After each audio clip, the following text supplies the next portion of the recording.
திண்டுக்கல்லில் கடன் பெற்று தருவதாக கூறி மோசடியில் ஈடுபட்ட 3 பெண்கள் மீது காவல் கண்காணிப்பாளரிடம் புகார் அளிக்கப்பட்டுள்ளது. திண்டுக்கல் துமிச்சம்பட்டி புதூர் பகுதியைச் சேர்ந்தவர்கள் காளீஸ்வரி, சுதா மற்றும் பாண்டியம்மாள். இவர்கள் மூவரும் 5000 ரூபாய் கொடுத்தால் 1 லட்சம் ரூபாய் முதல் 5 லட்சம் ரூபாய் வரை கடன் பெற்று தருவதாக கூறி 140க்கும் மேற்பட்ட பெண்களிடமிருந்து 7 லட்சம் ரூபாய் பெற்றுள்ளனர். நீண்ட காலமாகியும் கடன் பெற்று தராமல் ஏமாற்றியதால் காளீஸ்வரி, சுதா மற்றும் பாண்டியம்மாள் ஆகியோர் மீது திண்டுக்கல் காவல் கண்காணிப்பாளர் அலுவலகத்தில் புகார் அளிக்கப்பட்டுள்ளது. செங்கல்பட்டு மாவட்டம் மதுராந்தகம் அருகே கொளத்தூர் கிராமத்தில் ஏற்கனவே 4 கல்குவாரிகள் இயங்கி வரும் நிலையில் புதிதாக கல்குவாரிகளுக்கு அனுமதி வழங்கக்கூடாது என பொதுமக்கள் எதிர்ப்பு தெரிவித்துள்ளனர்.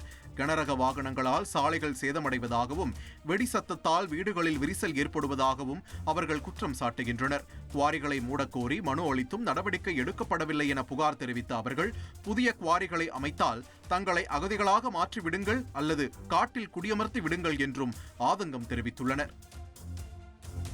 நாகையில் அரசு மருத்துவக் கல்லூரி அருகே டாஸ்மாக் கடை திறக்கப்பட்ட நிலையில் கிராம மக்கள் முற்றுகை போராட்டத்தில் ஈடுபட்டதால் பரபரப்பு ஏற்பட்டது. நாகை மாவட்டம் ஒரத்தூர் அருகே புதிதாக அரசு டாஸ்மாக் கடை திறக்கப்பட்டது. இந்த பகுதியில் அரசு மருத்துவக் கல்லூரி மற்றும் மேய்ச்சல் நிலங்கள் உள்ளிட்டவை அமைந்துள்ள நிலையில் டாஸ்மாக் கடையை அகற்றக் கோரி கிராம மக்கள் முற்றுகை போராட்டத்தில் ஈடுபட்டனர். இதனால் அங்கு பரபரப்பு ஏற்பட்டது.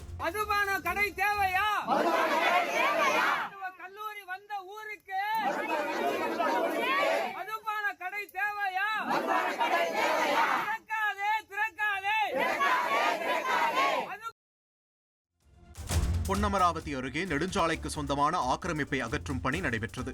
புதுக்கோட்டை மாவட்டம் பொன்னமராவதி அருகே அரசமலை கிராமம் உள்ளது. இங்கு நெடுஞ்சாலைக்கு சொந்தமான இடத்தில் ஒரு வீடு மற்றும் சில கடைகளும் அமைந்திருந்தன. முன்னதாக இதற்கு நோட்டீஸ் அனுப்பப்பட்ட நிலையில் நெடுஞ்சாலைத்துறை திருமயம் உதவி கோட்ட பொறியாளர் தலைமையில் ஆக்கிரமிப்பு கட்டடங்களை இடிக்கும் பணி நடைபெற்றது.